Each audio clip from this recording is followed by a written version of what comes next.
शराब का काम कर रहा है, सारा अवैध प्रॉपर्टी के धंधे कर रहा है, जो इनके सीएम सिक्योरिटी और विजिलेंस के अंदर लगा हुआ है। और कुछ पर्दे के पीछे बैठे अधिकारी जो सरकार चला रहे हैं, ये कतई नहीं चाहते कि हनुमान बेनीवाल अब ये आंदोलन कर रहा है राजस्थान में, ये आंदोलन देश भर के अंदर चलेगा तो हनुमान बेनीवाल को क्रेडिट मिले। इसलिए इन्होंने जब आरएस मेंस का एग्जाम था पहले ही भूमिका बना ली थी। मेंस की तिथि बढ़ाने के दो मुख्यमंत्री, प्रदेश अध्यक्ष और आपके मंत्री केवड़लाल जी और सांसद और बाद में हम भी साथ थे। इतने लोगों के कहने के बावजूद 1 महीना तारीख नहीं बढ़ाई, उन्हें अपमानित किया सब लोगों को। और प्रदेश अध्यक्ष अपमानित होके कई दिन तो उन्होंने मोबाइल ही बंद रखा, मोबाइल खुद उठाते ही नहीं वो, इतने अपमानित हो गए वो कि भाई मेरी एक छोटी सी बात नहीं रखी भजन लाल जी ने कह। तो अब ये सोच रहे हैं कि एसआई भर्ती में अगर हनुमान बेनीवाल को क्रेडिट मिल जाता है तो बहुत बड़ी दिक्कत होगी। 3.5 साल ये सड़कों पर ही लड़ेगा और जगह जगह आंदोलन करेगा, हिम्मत वाला व्यक्ति है, तो इसे डिमोरलाइज करें। ये लड़ाई क्रेडिट की होगी अब। इसीलिए इन्होंने पूरी जिंदा मक्खी निकलने का काम किया। हाईकोर्ट से भी हमें तो निराशा ही लग रही। देखिए, मैं तो साफ कहने वाला व्यक्ति हूँ, क्योंकि हाईकोर्ट जिस हिसाब से शुरू में कड़क रुख में था, फिर हाईकोर्ट ढीला हो गया धीरे धीरे। और अब हाईकोर्ट तो उस दिन ये भी कह रहा था कि इस याचिका को वापस उठा लो, इसका कोई औचित्य ही नहीं रहा, ये तो अपने इस रिपोर्ट के लिए मांगी थी। तो मुझे नहीं लगता कि यहाँ राजस्थान में अब इन बच्चों को न्याय मिलेगा। दिल्ली कूच आवश्यक है, आगे लोकसभा भी चलेगी। और हम इस बार देश के अंदर इस भारतीय जनता पार्टी के कथनी और करने में जो अंतर है, जो प्रधानमंत्री मोदी कह के गए, अमित शाह कह के गए, इनके दर्जनों राष्ट्रीय अध्यक्ष कह के गए, इन्होंने तोते की तरह रट लगाई इनके सब नेताओं ने कि एसआई भर्ती को रद्द करेंगे, आरपीसी को ये करेंगे, पेपर लीक हो रहा, गहलोत ये है वो है फला। तो इनकी बात भी अब राजस्थान के आम आवाम को, आम जन को और देश में पता लगनी चाहिए कि भाजपा और कांग्रेस मिलाजुली का खेल है। एक सांपना, दूसरा नागनाथ है। दोनों राजस्थान के युवाओं के साथ धोखा कर रहे हैं। और राजस्थान के युवाओं के लिए कौन लड़ रहा है? कांग्रेस क्यों लड़ेगी? कांग्रेस के राज में तो घपले घोटाले हुए। और बीजेपी इसलिए नहीं बोलेगी कि धड़ोम बंटी बीजेपी है, क्रेडिट की लड़ाई हो गई। अब क्रेडिट किसको दें? तो क्रेडिट को लेकर झगड़ा है और क्रेडिट हम लेना जानते हैं। क्रेडिट मिले कि नहीं मिले, भजन लाल जी की विदाई का भी इसी कूच के साथ तैयारी हो जाएगी। भजन लाल जी अब आपकी भी विदाई तय है। जब आप राजस्थान संभाल नहीं पा रहे हो और लाखों लोग दिल्ली की ओर आ रहे हैं, तो पूरे देश के अंदर हलचल हो जाएगी और निश्चित रूप से भर्ती भी रद्द होगी और आरपीएस का पुनर्गठन भी होगा। और आइंदा से नौजवानों के भविष्य के साथ किसी तरह का खिलवाड़ राजस्थान के अंदर नहीं होगा। ये लकीर हम राजस्थान में खींच देंगे। या तो हम आंदोलन करना भूल जाएंगे और या सरकारें हमसे लड़ना भूल जाएगी। एक काम तय है इस बार, और यही शुरुआत करी हमने। उस दिन कहा था हम अभी थके नहीं, रुके नहीं, बहुत सी तकलीफों के दौर से गुजरे, लेकिन ये छोटी मोटी चीज़ें चलती रहती, क्योंकि हम एक नई क्रांति की राह पर चल रहे हैं। और ये क्रांति इस राजस्थान की बिगड़ती व्यवस्था के अंदर 1857 की क्रांति जैसी महत्वपूर्ण क्रांति है। इस बार अगर हमारी जीत हो गई तो फिर किसी की हिम्मत नहीं होगी कि राजस्थान में किसी तरह का पेपर आउट हो, किसी विश्वविद्यालय की फर्जी डिग्री मिले। इन विश्वविद्यालयों को ज़मीनें दी जाए, जो कॉमर्शियल काम के लिए दूसरे धंधों में करें, नाम ले पढ़ाई का और काम करें दूसरे। और जो अपराध यहाँ पे बढ़ रहा है, जिस तरह महिला उत्पीड़न हो रहा है और राजस्थान जिस तरह 1 नंबर पर आ रहा है, तो इसके लिए दोषी अगर कोई है भजन लाल सरकार है। भजन लाल जी भी तो मुझे तरस आता है कि 5-5 बार उनको धमकी मिल गई। हर कोई धमकी दे देता है, कोई सीरियस नहीं ले रहा भजन लाल जी को, आप बताओ। तो ये स्थिति राजस्थान की। अब दिल्ली के अंदर इस बात को जाएंगे और ये आंदोलन अब दिल्ली की ओर भी चलेगा और पूरे प्रदेश और देश भर का ये आंदोलन होगा। हाईकोर्ट की सुनवाई का इंतजार करेंगे या इससे पहले ऐलान? हम तो सुनो, ऐलान तो कभी भी कर देंगे हम। उसके लिए हमें 1 आध दिन बैठ के बातचीत किधर से कैसे करें, दिल्ली एक तरफ से घेरें या 2-3 तरफ से घेरें, किधर से कैसे करें, कहाँ सभा करें, कैसे हमें पहुँचना। हम ये नहीं कि यहाँ से 4 किलोमीटर घेरे वहाँ बैठ गए, तो कुछ नहीं होगा।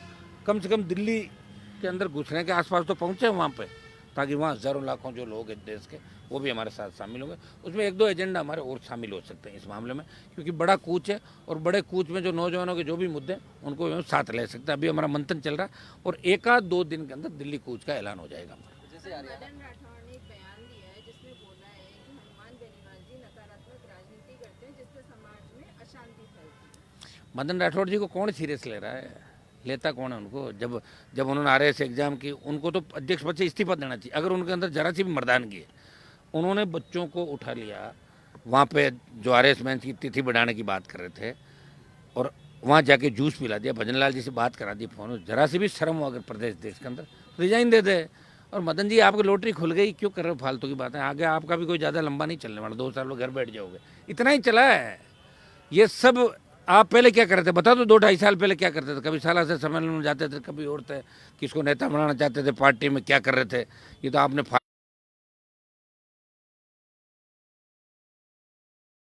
इस शर्त पे उठाऊंगा कि मुझे एडजस्ट करो। और मोदी जी को तरस आ गया, ये मोदी जी की जाति के हैं कि बेचारा एक बेचारा अपने वाला इसको भी ले लो, तो ऐसी ही लॉटरी खुल गई। बाकी दिल्ली में इनकी क्या हैसियत है मैं नहीं जानता कि मदन राठौड़ की दिल्ली में कोई हैसियत नहीं है। और यहाँ भजन लाल जी उनको मजाक के अलावा कुछ भी नहीं समझते, मजाक है, वो सीरियस भी नहीं लेते कोई। जो आदमी भजन लाल जी ने ये कहलवा दिया कि आप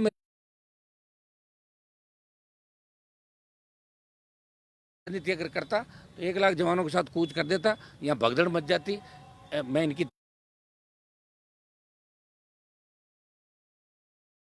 भी अलग है, इनको 3-3 4-4 तो एप्पल के फ़ोन चाहिए, इनको हवाई जहाज हेलीकॉप्टर रईसी चाहिए सब लोगों को। तो फिर कांग्रेस और बीजेपी में क्या अंतर रह जाएगा? वही बीजेपी और कांग्रेस की तरह। कांग्रेस बीजेपी एक है, और चोर चोर मोसेरे भाई की जो कहावत है वो सीधी सिद्ध हो रही है। और मदन राठौड़ अपनी कॉन्स्टिट्यूंसी के अलावा उनके कहने से एक कलेक्टर एसपी नहीं लगता राजस्थान का। उनकी हैसियत भी मैं अच्छी तरीके जानता हूँ, राजस्थान के अंदर क्या हैसियत है उनकी। बिजली बिल के लेकर भी मदन राठौड़ ने चलते रहते हैं, नहीं मिलता, और सोशल मीडिया पर हैशटैग भी चलाया जा रहा है बिजली चोर हनुमान बेनीवाल करके। कोई ऐसे करते रहते। सुनो, ये राजस्थान वही तो है।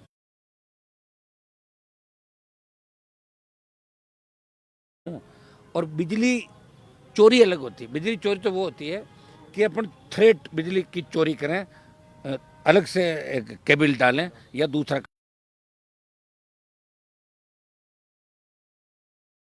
भाई के नाम से। मेरा सरकारी दफ्तर भी उसी में चल रहा है, सारे कैमरे चल रहे हैं। मेरे को थ्रेट है, मान लो कोई मेडिकल इमरजेंसी और ऐसे मामले में बाहर काट दे लाइट, ये शर्मनाक घटना।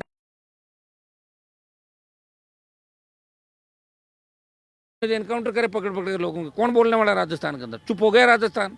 कहाँ गए किरोड़ी लाल? लगा ऐसा ही भर्ती उनका मुद्दा था, आरपीएससी उनका। कहाँ गए सचिन पायलट? भूल गए? अरे मैं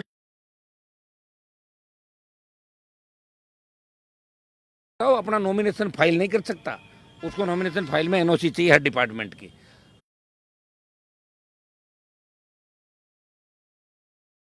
हाथ जोड़ के पायलट साहब ने बड़ा मकान रख लिया, हनुमान बेनीवाल इन चीज़ों की आवश्यकता नहीं। मैं तो मंत्री पदों को ठोकर मार के लड़ रहा हूँ 25 साल से, वो तो आप खुद ही देख रहे हो। और वो तो कहने की आवश्यकता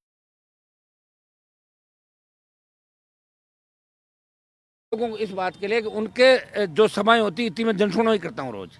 कई बीजेपी के नेता मिलकर सभा करते हैं ना, वो तो 5,000 लोगों को मैं सुनता हूँ रोजाना। उनको बहुत बड़ी तकलीफ है कि हनुमान ही हनुमान नजर क्यों आ रहा चारों। लड़ता भी वो दिखेगा, लोग भी उसके साथ हैं, ईमानदारी में वो है, पार्लियामेंट में सबसे ज़्यादा बोलता है, राजस्थान के हितों की बात करता है, सब समाजों के लिए लड़ रहा है। किसान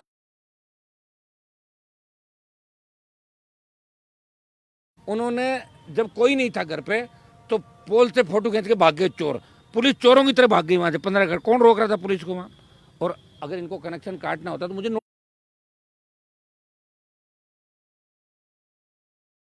तो हिंजड़े हैं जो पीछे से करके भाग गए, हिंजड़ों की तरह भागे। और क्या है, वहाँ कोई था थोड़े। ऐसे तो रात को कोई चोरी के लिए ताला तोड़ के मेरे से एमएलए क्वार्टर में, मेरे एमएलए क्वार्टर के अंदर चोरी हो गई थी, मैं नहीं था। मेरे एमएलए क्वार्टर में चोरी हुई, मैं नहीं था, चोरों को पकड़ लिया। तो ऐसा थोड़ी कि मान लो मेरी गाड़ी चली जाए कहीं से। लेकिन हनुमान बेनीवाल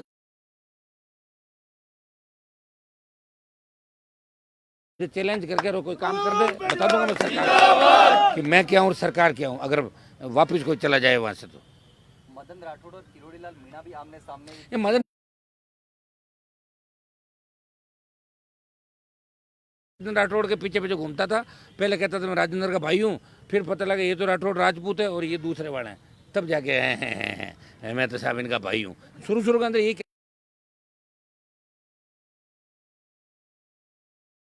बोल रहे हैं खाली, ये सर रात को मिल लेते हैं सब आपस में। हाँ, डोटासरा किरोड़ी लाल जी के धोख दे के आ गया था 2 बार पहले।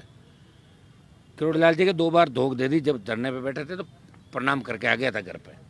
ये प्रणाम वाला सिस्टम हमारे यहाँ नहीं चलता, हम जिसके खिलाफ होते हैं ना।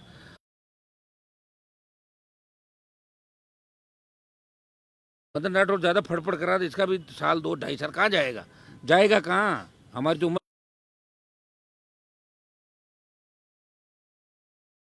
के अंदर ज्यादा बोलता है, इसको मानता कोई है नहीं, फालतू की बकवास करता है। देखो देखो कौन बैठा शेर बेटा देखो।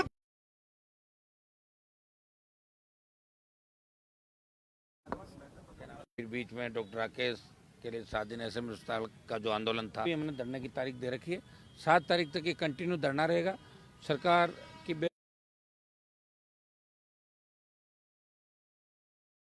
तारीख है, उसके ऐलान में हमें 1 आध दिन का समय और लग सकता है, क्योंकि दिल्ली का जो कूच है वो बड़े स्तर का होगा और उस कूच में कम से कम 1 लाख जवान हमारे साथ चलेंगे दिल्ली।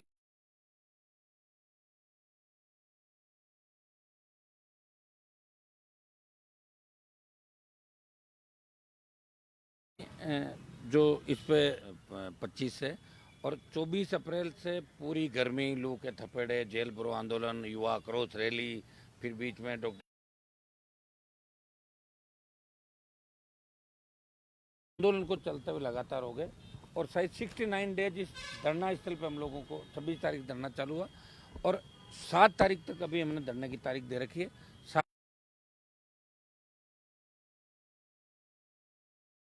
वो भी देख लेते हैं और अभी हमारी जो दिल्ली कूच की तारीख है, उसके ऐलान में हमें 1 आध दिन का समय और लग सकता है, क्योंकि दिल्ली का जो कूच है वो बड़े स्तर का होगा और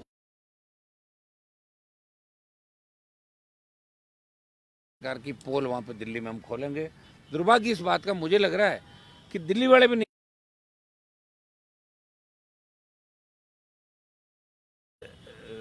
एक नया अब जाति आधार पे कौन कौन थानेदार की जाति का बना किधर है, तो जातियों के नेताओं ने मोर्चा संभाल लिया। जब वापस नंबर आए कि नहीं, रिपोर्ट के साहब कितनी भर्तियां रद्द करोगे तो अपन भर्ती नहीं करा पाएंगे। तो भारतीय जनता पार्टी अपने वादे से मुकर गई और कांग्रेस राज में जो घोटाले हुए, घपले हुए, उन पे मोहर भजनलाल सरकार लगा रही है। ये दुर्भाग्य है और उप समिति को बहुत बड़ी तकलीफ मेरे से थी। जवाहर बेडम, जोगाराम, बीच में के विश्नोई, फिर गौरव श्रीवास्तव जो आईजी है, ये बजरी और शराब का काम कर रहा, सारा अवैध प्रॉपर्टी के धंधे कर रहा है, जो इनके सीएम सिक्योरिटी और विजिलेंस के अंदर लगा हुआ, और कुछ पर्दे के पीछे बैठे अधिकारी जो सरकार चला रहे हैं, ये कतई नहीं चाहते कि हनुमान बेनीवाल